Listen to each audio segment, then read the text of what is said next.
salaamaaleykum mbokki internet yi salaamaaleykum mbokki commune de Diass maa ngi tudd Ibrahima Mbengue Jaraaf dëkk Buxu nekk secrétaire général bu parti PASTEF au niveau de la commune de Diass nekk tamit membre FRAPP nekk aussi un écrivain bind téere ci wàllu système éducatif bu Sénégal nekk enseignant nekk doomu commune de Diass. li ma si mën a wax en tant qu'acteur tamit en tant que citoyen sénégalais lambda jàpp naa ne actualité bi depuis temps bu bëri nii depuis presque 2 ans tout tourne actualité politique bi ça tourne autour du président Ousmane Sonko et je pense que comme li nga waxee il y a beaucoup de sorties yi nga xam ne seetlu nañ ko fan yi bi gën a peut-être récent mooy sortie Bassirou Gueye mu nekk ancien procureur di doon wax ci fond wu dossier bi entre autres man peut-être awma commentaire particulier bu may def par rapport ak li mu wax mais li ma mën a jàpp mooy que ne dossier boobu di dossier Sweet Beauté mu ñu ko mën a wooyee noonu donc dossier la boo xam ne pour man y a beaucoup de non-dits et soubassement bi boo xoolee actes yi ñuy posé depuis très longtemps on suppose que jàpp nañ ne ñun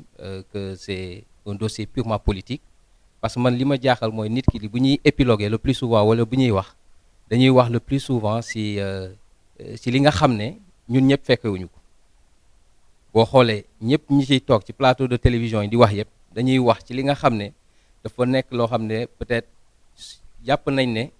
Ousmane Sonko sekk na ko ak Adji Sarr mais li nga xam ne li ma jaaxal mooy li nga xam ne mooy des choses factuelles yi nga xam ne mooy la ñuy poser sur la table le plus souvent nit ñi duñ ci wax wala dañ koy élégué teg ko nele à côté di wax le plus souvent ci li nga xam ne peut-être nit tegu ci bët wala nit laalu ko donc je pense que on doit aller vers plus de sérénité xool nan la ñuy cadrer le débat parce que c'est un débat extrêmement comment dirais-je encore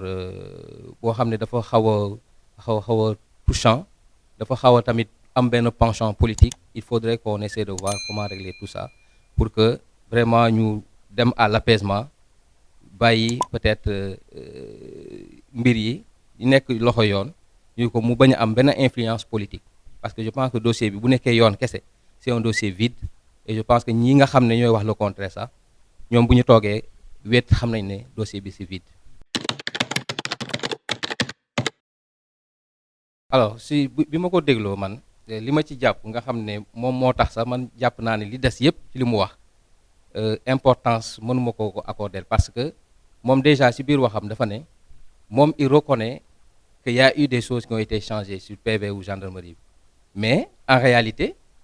il dit que ce n'est pas des choses yoo xam ne c'est lié à des preuves wala yooyu mais c'est des commentaires yi nga xam ne peut-être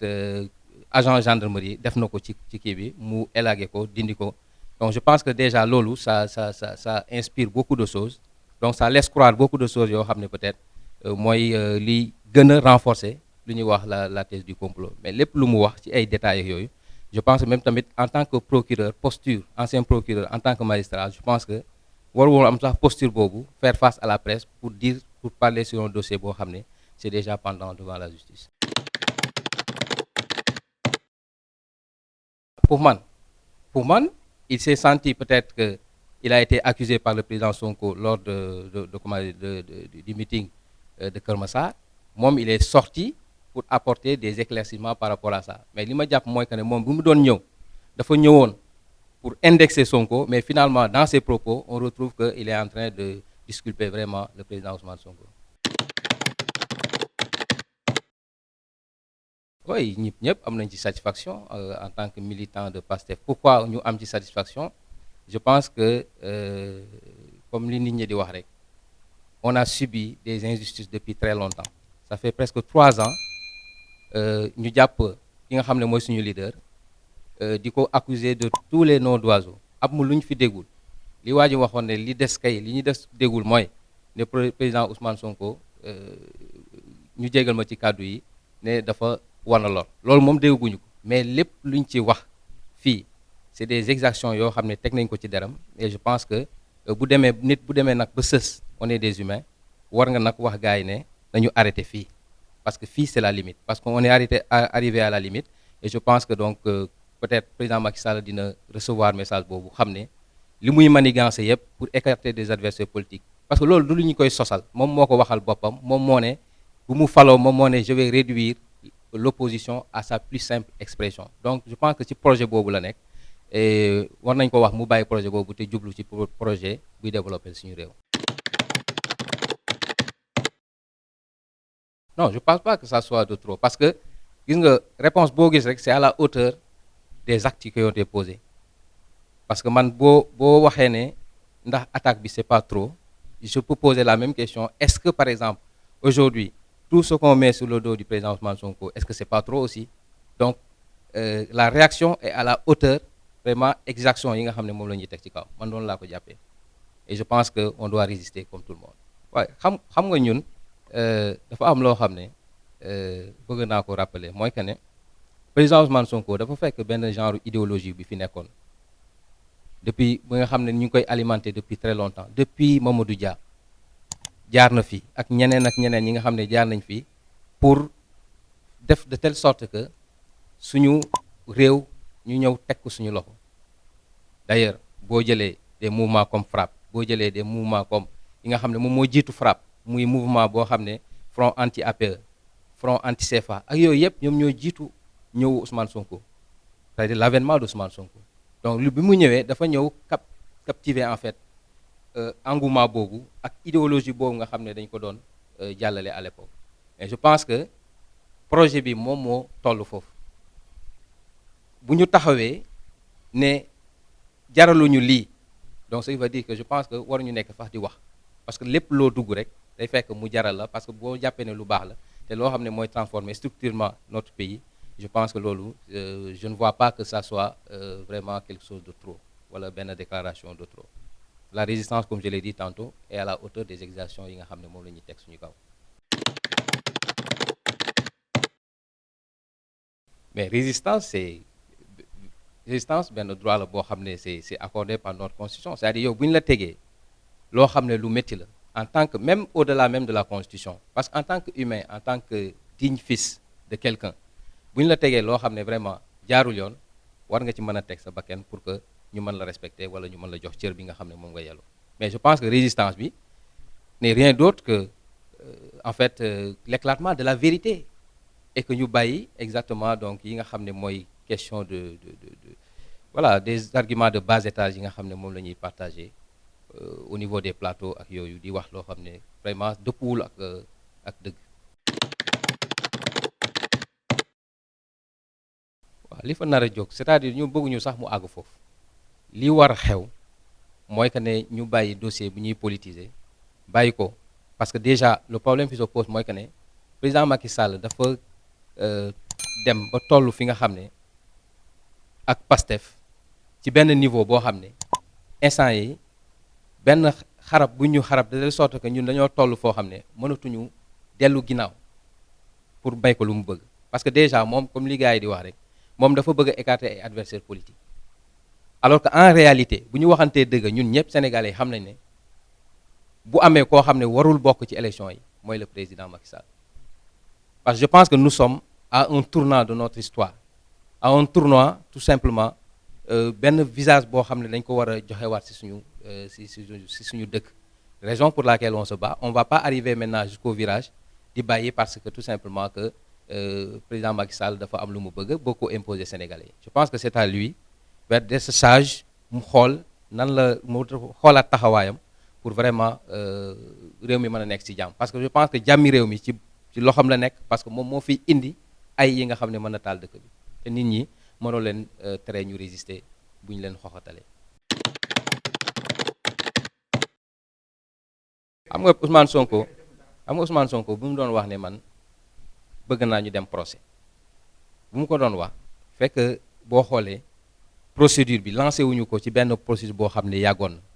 c'était au début de l'affaire on va aller au procès pour éclaircir tout ça parce que xam na ne peut-être dossier bi li ci nekk c'est du vide mais si on voit la chronologie des procédures yi nga xam ne moom la ñu teg depuis boobu ba léegi mais ça augure que ne lii soo demee procès il risque de faire les mêmes exactions ak même njuuj njaaj yi ñu def ci yoon wi nga xam ne bañ a respecter ses droits ba pare am yoo xam ne génn na fi comme li ma la wax sànq yi nga xam ne dañu koy laal ay audio ok ay témoignages ay comment certificat médical yooyu yëpp nga tegee ko à côté vraiment di reposer dossier bi ci li nga xam ne c'est une parole comme ça d'accusation mais je pense que boo xoolee procédure nu mu demee ba ñu dem yóbbu ko procès ça n'inspire pas confiance raison pour laquelle je pense que comme ni ko ñu bëri xalaatee Sénégal je pense que il y a pas lieu à aller à un procès parce que dossier bi c'est du théâtre c'est un scénario écrit et qui est en train d'être déroulé malheureusement nag jàpp naa ne duñ ci am ndam. waaw li ma bëgg a wax foofu comme olof dañuy naan ku ndóobin rey sa maam boo séenee lu ñuul nga daw ça veut dire quoi ça veut dire que comme ni ma la ko expliqué sànq c'est-à-dire processus bi dañ ko biaisé de telle sorte que kenn amatul confiance par rapport à cette machine judiciaire bi nga xam ne moom la ñuy dérouler comme li nga wax sànq parce que yow li nga ma ko posé question bi su ma la nee par exemple loolu mooy moo gën que mu dem procès après bu amee décision boo xam ne c'est une décision bi nga xam moo koy écarter au niveau de la présidentielle que ñuy soog a ñëw pour xool je pense que ça sera trop tard et ensuite du éviter li ngay wax nii parce que même bu procès amee il y a de ces décisions yoo xam ne suñ ko basé wul si des éléments juridiques yu tangibles yoo nga xam ne yu dëgër trop ou tard les gens vont descendre dans la rue et manifester mais je pense que tey la ñu war a artu wax président Macky Sall mu ñëw dépolitiser ce dossier là parce que le dossier est vide ñu classé ko jàll ci leneen mu bàyyi ñëpp ñi nga xam ne dañoo bëgg a participer aux élections sénégalais yi choisir kan moo leen di jiite. c'est-à-dire man du man maa ko wax constitution bi moo ko wax constitution bi moo ne Macky Sall yow mënoo am ñaari mandat parce que moom bouclé na moom ci boppam wax na ko constitution bi wax na ko moom kay moo bëgg a ñëw tey waxaat leneen mais quand la constitution dit nul ne peut faire plus de 2 mandats consécutifs loolu c'est très clair xam nga dañuy épiloguer sur les questions là di wax ne non premier mandat bi etc parce que dans la constitution il n'est pas dit que nul ne peut faire plus de 2 quinquennats wala truc. On a dit nul ne peut faire plus de 2 mandats consécutifs. On est toujours dans la constitution de 2001. Donc je pense que le débat est clos. Foofu noonu xanaa kay mu bëgg a forcer mais moom ci boppam xam na ne mënul bokk te une 3e candidature c'est impossible. waaw ban askan ñoo koy bëgg. vous savez man Ismaïla Madior Fall man déjà dama ko nawlawul parce que bien vrai c'est un professeur agrégé. mais xam nga am xam-xam am moral bokkul man naatable ma xam-xamam te xam-xamam ñëpp gis nañ ko mais problème bi mooy une question de morale c'est-à-dire moom moo fi toog ne président Macky Sall mënul def une 3e candidature mënul présenter une 3e fois moom moo ñëwaat waxaat ne mën na ko parce que auparavant dafa waxoon ne c'est possible en principe la waxoon mais boo xoolee discours am dafa évoluer tey day wax ne population bi ñoom ñoo soxla donc ce qui veut dire que de plus en plus en tant que professeur de droit de plus en plus moom day écarté wu sur la thèse du droit pour dem nag ci ay considérations tout purement politiques mais je pense que kooku noonu mënuma ko jox crédit par rapport ak lu muy wax. alors li ma mën a wax mooy que ne déjà man yëguma woon sax événement bi yàlla xam na loolu. yëguma woon sax ne moom def na 1 an bay fêter c'est 1 an man li ma dugal ci débat bi sur la question du bilan mooy que ne dama gis benn article bu journal Le Témoin quotidien ñu titré ko ne le peuple safi est satisfait de son maire après 1 an est satisfait de son maire donc voilà pour paraphraser ko boo xoolee noonu la ko bindee. Ça m'a un peu touché parce que man peut-être journaliste bi xamul lan mooy la notion de satisfaction parce que bu xamoon lan mooy la notion de satisfaction du ko ñëw di ko bind ci journal bu toll ni Le Témoin te muy jàll ci rédaction je pense que c'est la raison pour laquelle man nag ma commencé woon interroger wu sur la question du bilan parce que boo xoolee man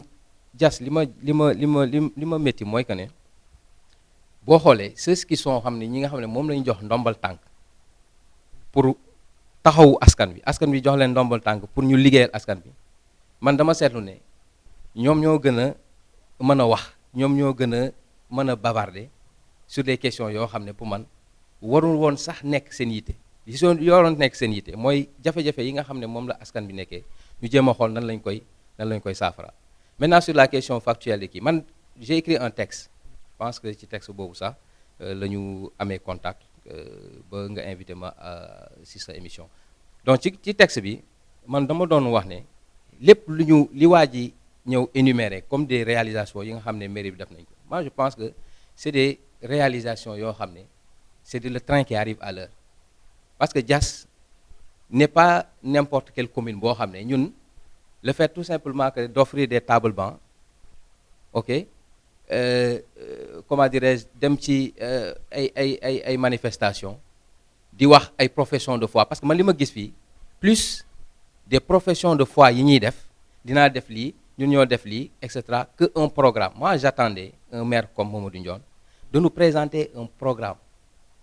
programme budgétisé ba pare un programme boo xam ne c'est structuré sur benn période boo xam ne moom la fiy nekk mais li ma gis mooy que ne c'est juste un tâtonnement da ngay ñëw tey nga ne lii laay def xool pa fii lii laa fay def et cetera mais je pense que ça doit être un programme boo xam ne parce que man gisuma programme peut-être yow boo bu ñu dégloo émission yi mën nañ la wax ne yow am nañ programme mais man effort bi ñu def ba article boobu ñu gis ko ñun ñi nga xam ne askan bi la ñu bokk je pense que effort boobu la ñu war a def bu dee programme am na ñu mettre ko à nos dispositions ba ñu mën koo càmbar mën a joxe suñu xalaat par rapport à ça mais mënuñu di gérer commune benn pilotage à vue nii rek donc lépp lu yëngatu rek nga ne lii mën naa ko régler et cetera je pense qu'on doit avoir un programme de développement local boo xam ne mën nañ ci discuter avec des acteurs qui sont là au niveau de la commune parce que commune bi ñàkkul ay borom xam-xam yoo xam ne mën nañ contribuer parce que li ñu soxal mooy développement commune de Diass donc je pense que boo ñu ko bëggee développer il faut que ñu élargir fexe de telle sorte que ku nekk mën a joxe sa xalaat par rapport ak nu muy doxee man loolu laa ci mën a wax en fait. non man gisuma bilan bu extraordinaire boo xam ne dinañu permettre ñun ñu ne on est satisfait parce que y a des problèmes qui sont là et qui sont réels voilà man xam nga fan laa doon xaar équipe municipale bii nga xam ne moom la ñu installé tout récemment man li ma doon xaar ci ñoom mooy indi lu bees parce que loolu la ñu doon critiquer nit ñi ne ñi fi nekkoon defuñu fi woon dara dañu fi nekkoon di jaay suuf mais ñoom je pense qu'ils sont là également pour ñoom je ne sais pas man je vois plus le maire ci ay manifestations di ñëw di discourir que sur des actes yoo xam ne daf ko war a poser man aujourd'hui par exemple yow si suñu programme ñi nga xam ne ñun proposé nañ ko en tant que Yewwi Askan Wi quand on allait aux élections locales dafa am ay points yoo xam ne jàpp naa ne loolu mooy base parce que boo bëggee bâtir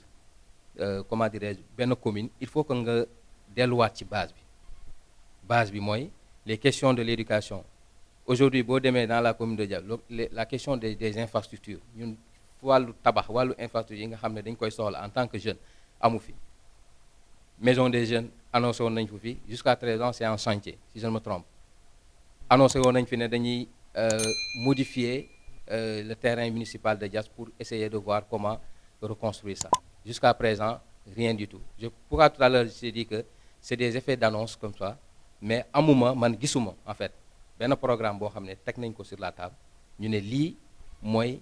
programme bi nga xam ne moom la ñu bëgg a def à Diass à l'horizon 2027 par rapport ak li ñu fale ak lan la ñuy proposer comment dirais-je aux Diassois. waaw parce que man li nga xam ne ñoogul mënuma wax ne man li ma doon constater mooy les faits yi nga xam ne moo jot a xew ba tey ji nii maintenant quand on parle de budget tamit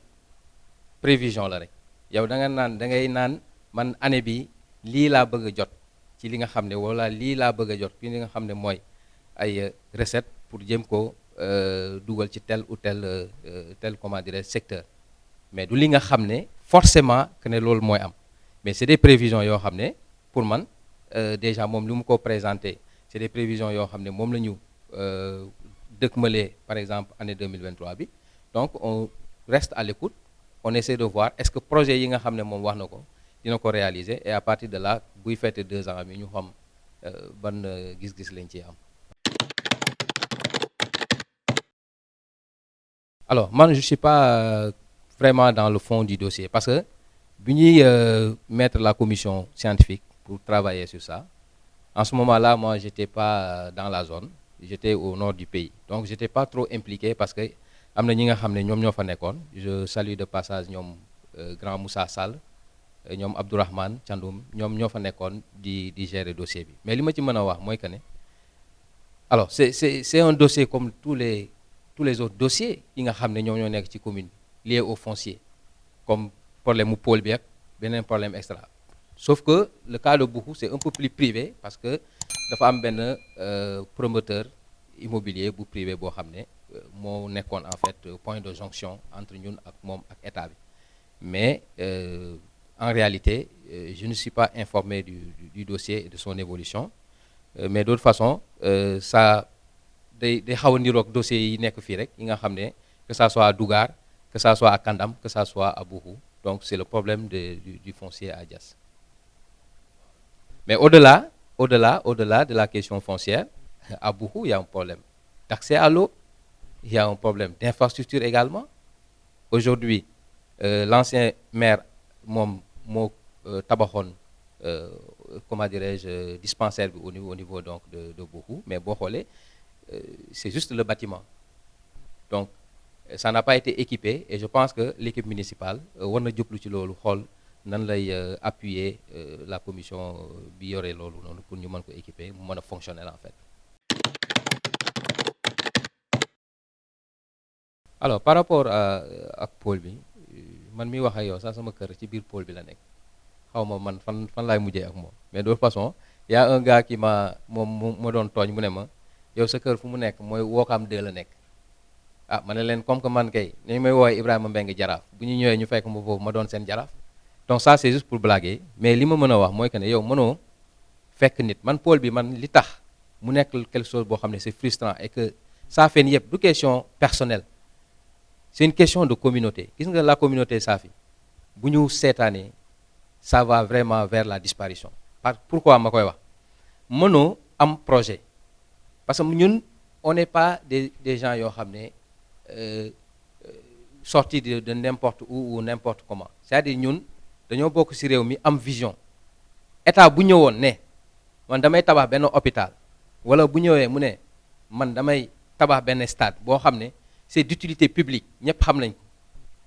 yi nga xam ne ñoom ñoo yor terre bi nga xam ne moom moo nekk ci côté bi ñu ko bëgg a def ñooñu ils n'auront même pas de problème vraiment pour essayer de voir comment régler ça.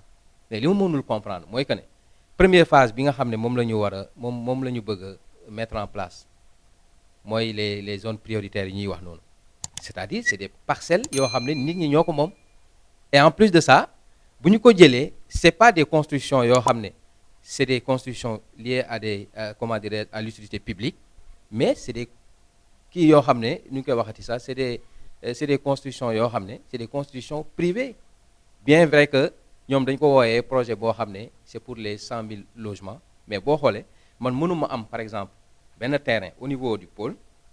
yow nga jël sama terrain man mi nga xam ne man bëgg naa ko tabax nga ñëw jox ko keneen pour mu faire la même chose que li ma bëggoon def mooy tabax. Je pense que loolu manque de respect la, mais c'est pas un projet boo xam ne un projet d'État la. Sama priorité en tant que maire de Diass, vous savez man bi ñu perdre élection yi ba ñu ne monsieur le maire Mamadou Ndione moom moo gagné man ce que j'attendais parce que moom il avait incarné cette dimension intellectuelle nga xam ne moom dafa jàng xam na lu ñuy waxee nu ñuy yoree administration entre autres. Man li ma doon xaar mooy que ne il fallait faire retrouver tous les fils de la commune de Diass, surtout sur la question foncière. Man li ma doon xaar sur la question foncière mooy que ne qu'on fasse des assises def benn waxtaan xool nan lañ ko régler entre nous. Li nga xam ne par exemple état moo ko bëgg a fokkati ci ñun ñu téye ko ensemble ñu bañ ne du ko fokkati. Li nga xam ne par exemple si suñu biir la ñu xool nan lañ ko régler de telle sorte que vraiment ñu mën a nekk en paix pour parce que jàmm ak juboo ak mën di waxtaan même bu dee bokkuñu sax gis-gis mais mën di waxtaan ci li nga xam ne moom moo ñu concerné. Je pense que loolu mooy base développement. Tant que àgguñu foofu pour ñu développer commune bi du yomb. Maintenant sur les questions de relance yi nga xam ne moom moo ñu permettre visage du Diass ñu changer ko mooy que ne déjà sur la question du marketing def visage du Diass mu mën a parce que Diass li waa gars yi di naan turam dafa àgg foo xam ne moom àggu fa en tant que commune. Maintenant li ñu war a def mooy que ne il faut qu'on attire les gens sur des choses yoo xam ne ñun ñoo ko créer suñu bopp. Raison pour laquelle il y a beaucoup de projets yoo xam ne ñun on les avait comment dirais-je présentés aux populations yi nga xam ne ñu ngi woon suñu profession de foi en tant que candidat comment dirais-je à la mairie lors des dernières élections municipales. Mooy que ne nga jël visage du Diass transformer ko de sorte que mu mën a attirer ñeneen ñu mën a ñëw. Et pour cela il faut d'abord régler les questions d'infrastructure de base yi nga xam ne mooy tax nit ñi respecté la bu ñu ñëwee ñu jox la cër bi nga yellool ak booy waxtaan ak ñoom tamit ñu jox la cër bi nga xam ne yow di nga mën a défendre sa population. waaw mot de la fin bi xanaa di remercier waa BMC Pro TV ci dalal bi nga ma dalal di remercier toute la population de Diass di leen woo comme ni ñu ko waxtaane woon keroog bi ñuy def les Diassactu Awards ne nañu toog waxtaanee la commune parce que commune bi kenn moomu am na ñoo xam ne ce sont des personnes yoo xam ne c'est des comment dire c'est des ressources yoo xam ne mën leen contacter essayer de voir comment travailler avec eux mais ñun moom ñun ñooy opposition bi ñun moom on peut dans le cadre yi nga xam ne c'est des organisations d'assises wala li nga xam ne dañ ko war a discuter ñu on viendra donner notre position mais on ne s'allie avec personne. On est dans l'opposition, on reste dans l'opposition et je pense que c'est avec ce mot-là que je vous remercie.